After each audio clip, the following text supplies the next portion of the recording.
Currently, 43 counties out of the 58 counties in the state of California have provided attestation of containment plans and protection plans that allow them to move deeper into phase 2.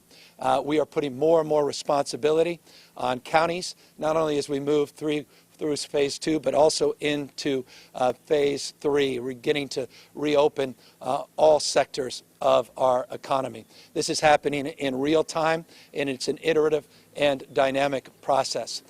Today, we have 43 that have self-attestation plans that have been put up, I expect, by later this afternoon and early this evening. As many as 45 counties will expect even more over the course of the next number of days.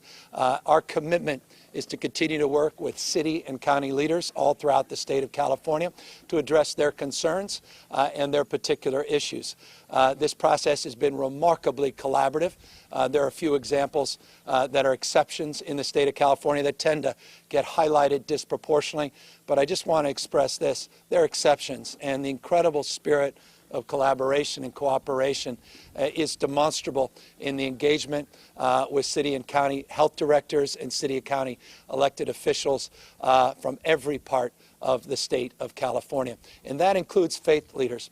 On Monday of this last week, I made a comment that was picked up by many, but perhaps not as many as I had hoped, that we were working with faith community to advance the efforts to begin to put out guidelines, processes, and procedures to keep the public health and safety of congregants and parishioners. We've been working throughout the diverse, interfaith community and within the diversity of our faith-based leadership all up and down the state, working on the differentiation, the large mega churches versus more neighborhood-style churches, the different styles of pews and sanitation protocols, and synagogues versus working with other faiths. We've been working on those sectoral guidelines, and we are just days away. At the latest on Monday, we will put out those guidelines. So I want folks to know that. I've made that abundantly clear in the last week, but not everybody has picked up on it. But it's so important that folks understand that we deeply respect and admire the faith and devotion and the cause that unites millions and millions of Californians, people of faith and community. And at a time of so much anxiety and uncertainty, faith and that devotion to something higher and better and bigger than yourself becomes even more pronounced and more profound and more important. I grew up in a Catholic family, went to Catholic schools, went to University of Santa Clara University, and I often reflect on how impactful the Jesuits were in terms of my upbringing, Father Cause, and so many others that were so, that have defined so much of my life. And it's just an expression of my deep respect, admiration for people of faith. And I want folks to know we are working to move those guidelines forward, and we expect those guidelines to come out on Monday. And by the way, just for full disclosure, we didn't wait for the CDC guidelines. As many of you know, CDC guidelines haven't even been made public in any meaningful way yet. But we do look forward. We are told that they're coming out today to take a look at those guidelines and see if there's things in there that we hadn't already considered over the course of the last few weeks.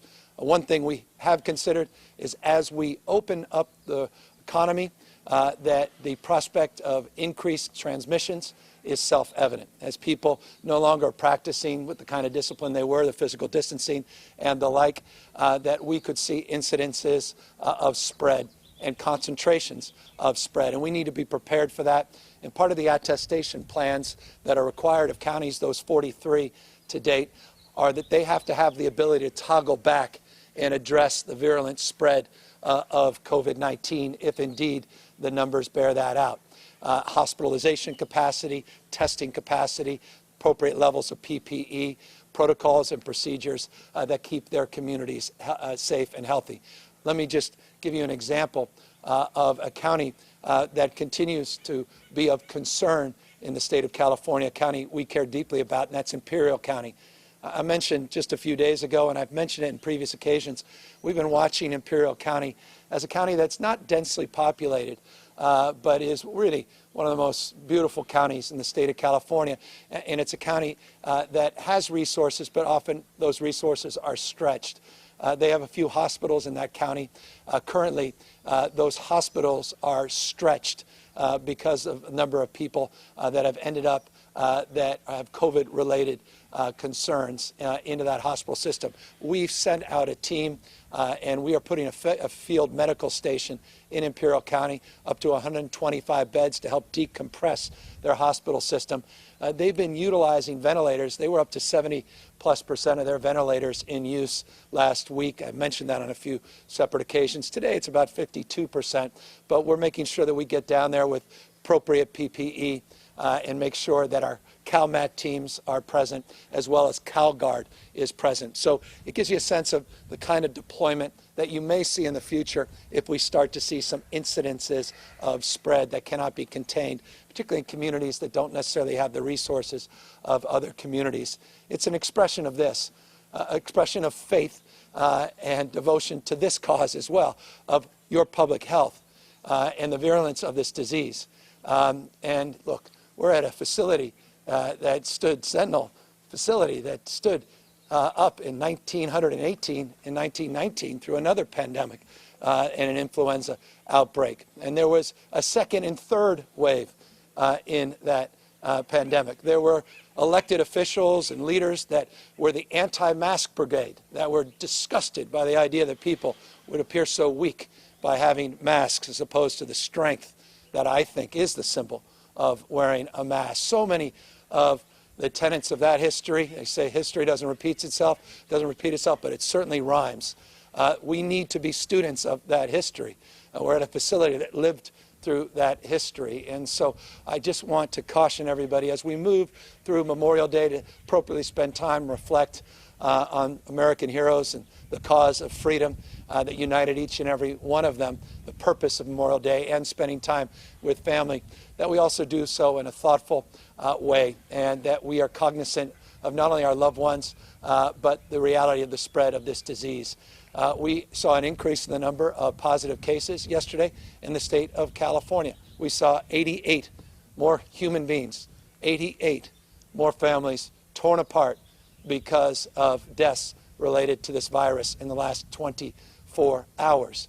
So if you, by any stretch of the imagination, think just because the sun has come up and there's a sense of optimism that there's more light, not just in the surrounding environment, but at the end of this proverbial and figurative tunnel, those are proof points. But there's also another reality that is stubborn, and that is the virulence of this disease remains, and lives are continuing to be lost, even here in the state of California that has done so much not to experience that huge increase in cases, and actually is and continues to experience a decrease in terms of total number of hospitalizations, total number of people in ICUs. And as I do in these press conferences, let me say, I will remind you again, that we are holding strong in that becoming more and more of a trend line, that we're not just seeing stability with hospitalizations in ICUs statewide, but we're actually seeing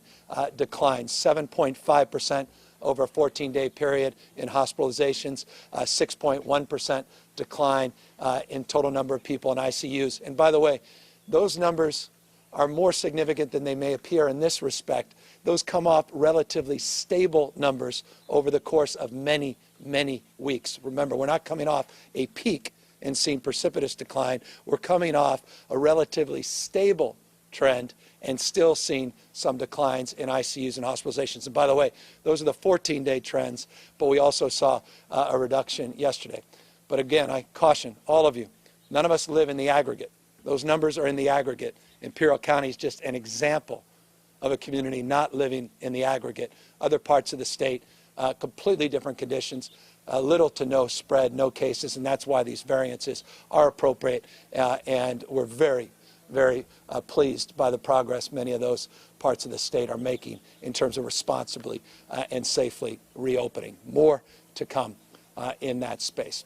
Final point I want to make and that is to update you on two things that are also critical to continuing to make meaningful modifications to our stay-at-home order, and that's our ability to trace, isolate, and quarantine individuals that may have come in contact with this disease.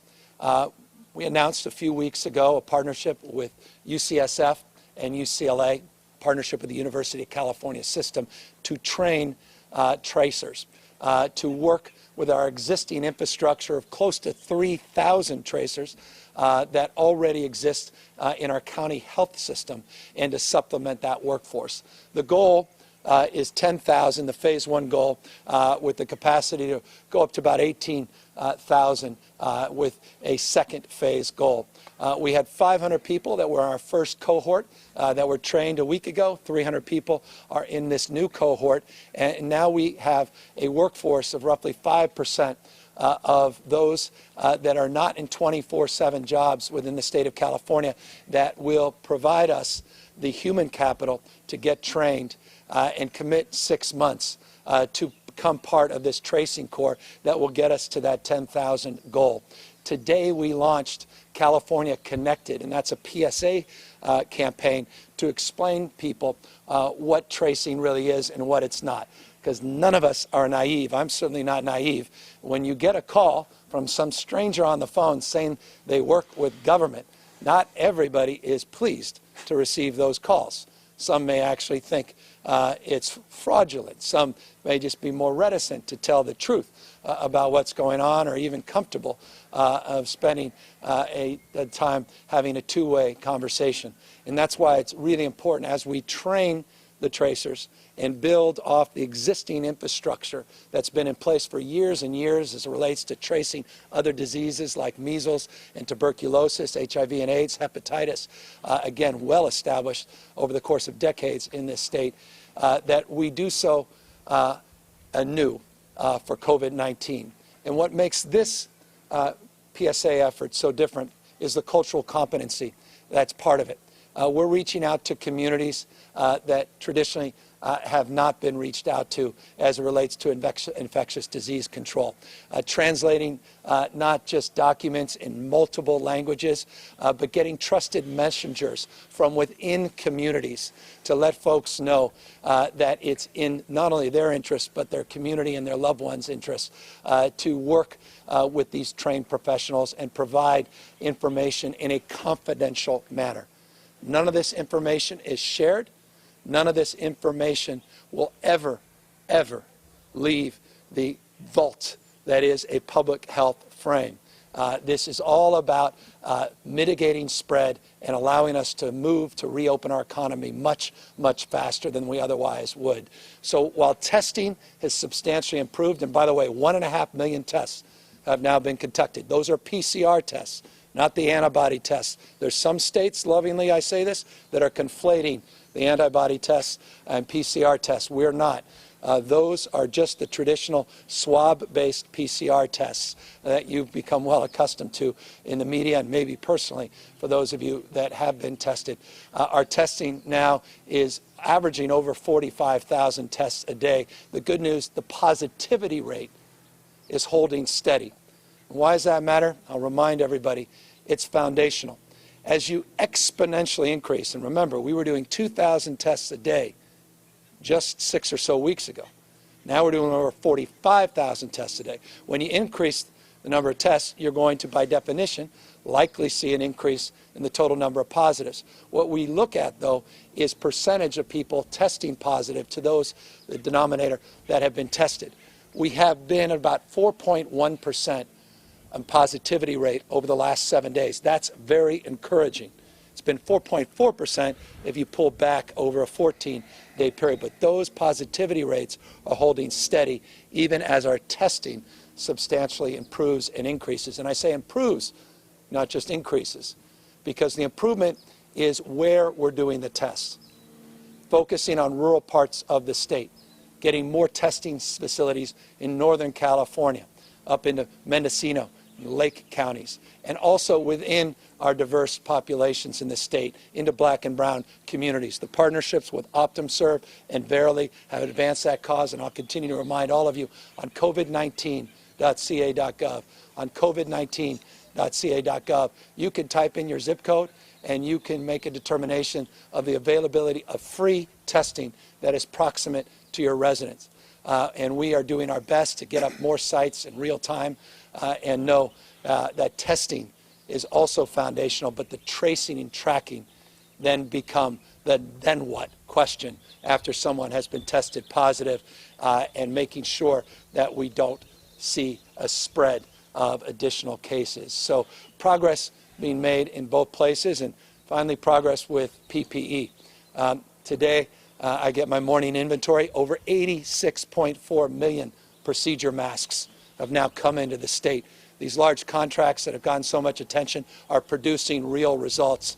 And those results are very, very relevant to the reopening of our economy, because those masks come in, those masks go out, not just to facilities like this, but also to sectors that can help open the economy quicker, getting them into the grocery sector, the food supply sector, the logistics and manufacturing sector. So again, good news on the PPE, progress on the tracing and tracking, and progress on testing, though again, all of those things have to continue to improve. No one's naive about that, and progress on the reopening of the California economy. And so I want to just leave you with that as we move into the weekend, in the spirit of some optimism, more guidelines coming out over the course of the next days, and certainly into the latter part of next week, even more will be statewide as well as regional. So that's the purpose of today, and update as always at these press conferences, and now look forward to answering any questions. Hi, Governor. Scott Schaefer from KQED. I'll be asking questions today on behalf of journalists across the state and beyond. No surprise, a number of outlets are curious about your thoughts on President Trump's comments today. He called churches essential and said that he'll override governors who do not allow houses of worship to resume in-person services immediately. And as you know, there were some 1,200 churches in California that have announced their intention to ignore the shelter-in-place directive. So what is your response to the president's statement, and what is your plan for churches? I know you said you're going to be saying more on Monday or even sooner. Yeah, no, we said, going back the beginning of this week, we've said a lot in this space that we've been engaging faith community. We look forward to churches reopening in a safe and responsible manner. And we have guidelines that we anticipated completing on Monday, and we're on track to do just that. We appreciate the CDC is apparently going to be providing today, we're told, some recommendations. We'll take a look at those, but we haven't waited around for the federal administration's recommendations in this space. We take the issue very, very seriously and to heart, and we have been very aggressive in trying to put together guidelines that will do justice to people's health and their fundamental need and desire to practice their faith. And so we are looking forward to a very positive working relationship with faith leaders as we make public those documents, and look forward to working through this issue in the spirit of cooperation and collaboration. Any response to what the president said? I think that was an adequate response.